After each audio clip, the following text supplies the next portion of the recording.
সবাইকে স্বাগতম নতুন আরেকটি ভিডিওতে। ভিউয়ার্স, আমরা আজকে নতুন একটা রিসোর্টে যাচ্ছি। আমরা এখান থেকে খবর পেলাম যে নাটকের পরিচালক সালাউদ্দিন লাবলু সাহেব ওখানে নাটকের শুটিং করতেছে। তো সেটা শুনেই আমরা ওখানে রওনা হয়েছি। তো ভিউয়ার্স, এখানে আসলে যাওয়ার যে রাস্তা, ভাদুনের যে রাস্তা, এই রাস্তার দুই সাইডের পরিবেশটা আসলেই অসাধারণ।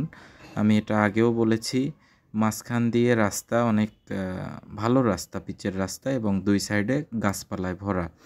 মানে গ্রামের যে একটা পরিবেশ, এটা যদি কেউ দেখতে চান তাহলে অবশ্যই ভাদুনে আসলে দেখতে পাবেন। তো এখানে রাস্তার দুই সাইডে যে বাড়িঘরগুলো দেখা যাচ্ছে, এগুলো আসলে বেশিরভাগ বাড়িতেই নাটকের শুটিং হয়ে থাকে। যখন যে পরিচালক মনে করে যে এই বাড়িটা তার নাটকের জন্য উপযুক্ত, তখন সেই পরিচালক কিন্তু ওই বাড়ির মালিকের সাথে কথা বলে ওই বাড়িটা ভাড়া নিয়ে নেয়। তো যাই হোক, এই জন্য এই এলাকায় যাদের বাড়ি আছে তারা তাদের বাড়ি ওইভাবে পরিপাটি করে রাখে, কারণ যখন যে কোনো সময় যে কোনো পরিচালক এসে কিন্তু তার বাড়িটা নাটকের জন্য ভাড়া চাইতে পারে। তো ভিউয়ার্স, আরেকটা বিষয় সেটা হলো, এখানে যদি কেউ ঘুরতে আসেন তাহলে অবশ্যই বাইক অথবা একটা অটো ভাড়া করে নিয়ে আসবেন, কারণ ভাদুন যে গ্রামটা এটা অনেক বড়। সেই ক্ষেত্রে আপনি যদি পায়ে হেঁটে রওনা হন তাহলে আসলে এখানের যে সৌন্দর্য সেটা ওইভাবে উপভোগ করতে পারবেন না। তো যাই হোক, আমি চেষ্টা করেছি আপনাদের ভাদুনের পুরা গ্রামটাই ঘুরে ঘুরে দেখানোর। তো সামনে দিয়ে আমরা আস্তে আস্তে এগিয়ে যাচ্ছি। চলুন সামনের দিকে যাওয়া যাক, গেলে আমরা অনেক সুন্দর একটা রিসোর্ট দেখতে পাবো।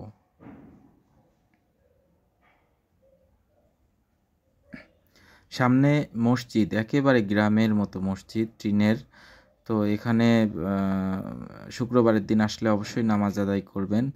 আচ্ছা, এখন ব্যাপার হলো, আমরা যে রিসোর্টটায় যাব, এই রিসোর্টটা আমরা সামনে গিয়ে যখন জিজ্ঞাসা করলাম, তখন তারা যে রাস্তাটা দেখিয়ে দিল সেই রাস্তাটা আসলে পিছনে, যার কারণে আমরা একটু সামনে এগিয়ে এসেছি, আমরা ব্যাক করে আবার পিছনে গেলাম।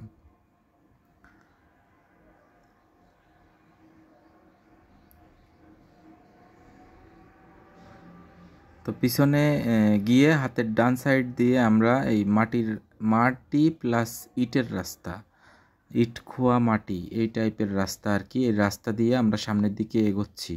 তো তখন আসলে আমাদের মনে হচ্ছিল যে এই রাস্তা দিয়ে সামনে গেলে আদৌ কোনো শুটিং স্পট আছে কি না, কারণ শুটিংয়ের জন্য তো অনেক জিনিসপত্র নেওয়ার দরকার হয়, যার জন্য গাড়ি লাগে। তো এই রাস্তা দিয়ে গাড়ি ঢুকবেই বা কীভাবে?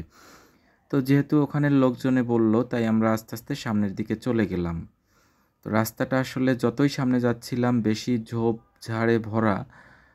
তো এখানে নাটক হয় কি না সেটা নিয়ে আমরা যথেষ্ট কনফিউজড হয়ে গেছিলাম। পরবর্তীতে আমরা যখন সামনে দেখলাম যে নাটকের শুটিংই হচ্ছে, তো তখন বুঝলাম যে না, ঠিক আছে।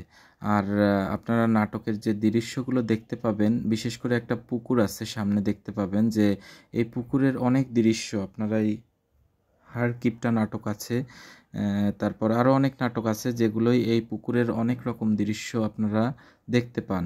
তো সেই পুকুরটাই এই যে সামনে দেখা যাচ্ছে হাতের ডান সাইডে, এই পুকুরের পাড় দিয়ে অনেক রকম দৃশ্য ধারণ করা হয়, যেটা আমরা বিভিন্ন নাটকে দেখতে পাই।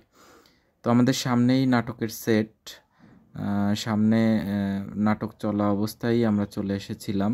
এখানে আসলে শুটিংয়ের সময় ওইভাবে ভিডিও করতে দেয় না, তারপরও আমি চেষ্টা করেছি আপনাদের দেখানোর জন্য যতটুকু সম্ভব। সামনে সালাউদ্দিন লাবলু সাহেবই রয়েছেন এবং তিনি নাটক তৈরি করছেন আর কি।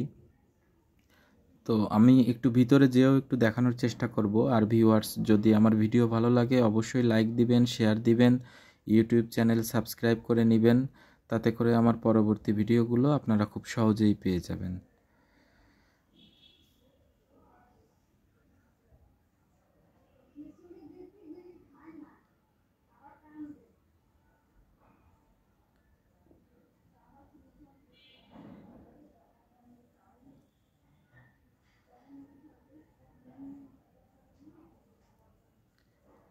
তো ভিউয়ার্স, এটাই আসলে নাটকের সেট। নাটক তৈরি করার জন্য অনেক কিছু জিনিসের প্রয়োজন হয়। তো ঠিক আছে, আপনারা সবাই ভালো থাকবেন। আমি সামনে আরও ভিডিও নিয়ে আসছি। আপনারা যদি দেখতে চান অবশ্যই আমার চ্যানেল সাবস্ক্রাইব করবেন। আল্লাহ হাফেজ।